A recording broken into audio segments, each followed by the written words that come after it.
हिंदी से इंग्लिश में ट्रांसलेशन कैसे करें। क्लास 10th में है तो प्रीवियस इसके जितने भी आपके ट्रांसलेशन आए हुए एग्जाम में सबको मैं सॉल्व करा रहा हूँ। आज की इस क्लास में आपको पता होना चाहिए कि यह जो है आपके BJ सेट का है ना, याद रखिएगा 817 BJ 2025 का पेपर हुआ है। 817 BJ ये उसी का सेट का है। तो आप चाहें तो अगर आपके पास इसका पेपर होगा तो आप देख सकते हैं।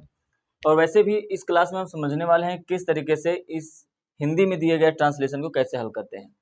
अगर आपको बेसिक्स नहीं आता है तो डिस्क्रिप्शन में लिंक है, वहां पर जाकर आप क्लासेस को सीख सकते हैं।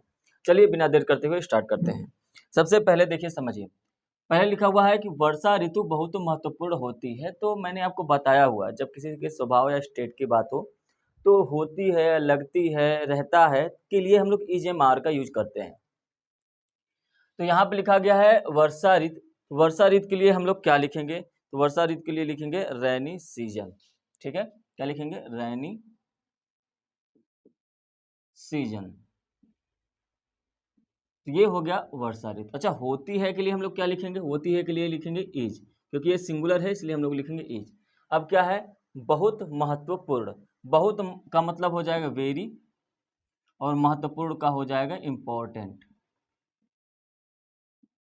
ठीक है, क्या हो जाएगा? इम्पोर्टेंट। आगे, देश के कुछ भागों में बहुत अधिक वर्षा हो रही है। तो जब भी आपको प्लेस मिल जाए तो उसको या तो आप पहले लिख दीजिए या तो उसको बाद में लिख दीजिए। मतलब वेयर का आंसर कहाँ। तो कहाँ हो रही है भाई? देश के कुछ भागों में। मतलब यहाँ से लेकर यहाँ तक के पार्ट को आप चाहे तो स्टार्टिंग से ही लिख दीजिए या तो इसको बाद में लिखिए। इसका मतलब हमको ये पता रहना चाहिए कि अगर इतने भाग को अगर हम छोड़ भी दें तो हमारा सब्जेक्ट और ऑब्जेक्ट मिलेगा।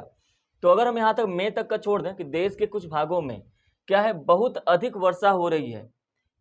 आपने पढ़ा होगा कि वर्षा हो रही है, 10 बजे हैं, इसके लिए हम लोग इट का यूज करते हैं। इट इज रेनिंग, वर्षा हो रही है। तो यहाँ पर भी क्या है? बहुत अधिक वर्षा हो रही है। तो कोई बात नहीं है, तो वर्षा हो रही है के लिए क्या बनाएंगे? वर्षा हो रही है के लिए हम लोग बनाएंगे इट इज रेनिंग। ठीक है, इट इज रेनिंग, वर्षा हो रही है, लेकिन कितना हो रही है? बहुत अधिक, हैविली। हैविली। अब आप लिख सकते हैं देश के कुछ भागों में। जब भी काके की आता है तो उल्टा बनाते हैं। पहले बनाएंगे कुछ भागों में कुछ भागों में बनाएंगे। तो में के लिए हम लोग क्या यूज करेंगे? इन। कुछ भागों के लिए सम पार्ट्स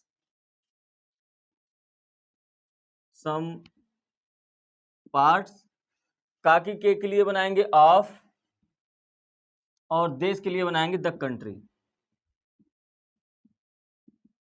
उम्मीद है यहां तक बात समझ में आई होगी। इसे आप ऐसे भी बना सकते हैं। पहले ही आप लिख सकते हैं कि in some parts of the country it is raining heavily. आप देयर से भी बना सकते हैं। देयर का भी यूज करके यहां पर आप यूज इसका कर सकते हैं। फिर इसके बाद क्या कहा जा रहा है कि कुछ भागों में, फिर वही है, प्लेस की बात हो रही है तो प्लेस को आगे पीछे लिख सकते हैं। आप चाहे तो पहले ही लिख लीजिए कि इन सम पार्ट्स, या तो लास्ट में लिख दीजिएगा। पहले ये बनाइए कि वर्षा बिल्कुल नहीं हो रही है। तो वर्षा हो रही है का हमने बनाया इट इज रेनिंग। वर्षा नहीं हो रही है का क्या बनाएंगे?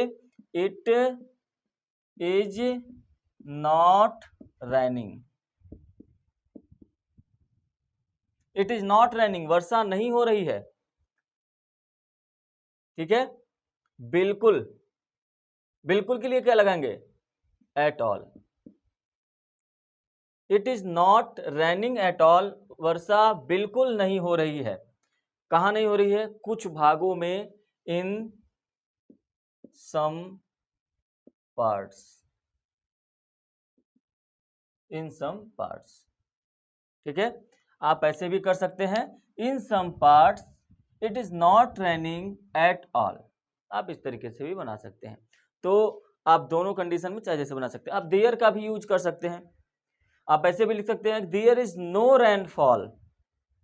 There is no rainfall at all in some parts, या तो in some parts there is no rainfall at all. आप ऐसे भी बना सकते हैं। तो इसके लिए आपको देयर और इट का यूज आना चाहिए। आगे देखिए, ये दोनों समस्याएं देश के लिए अभिशाप हैं। ये दोनों समस्याएं, ये के लिए और क्या लिखेंगे? दीज।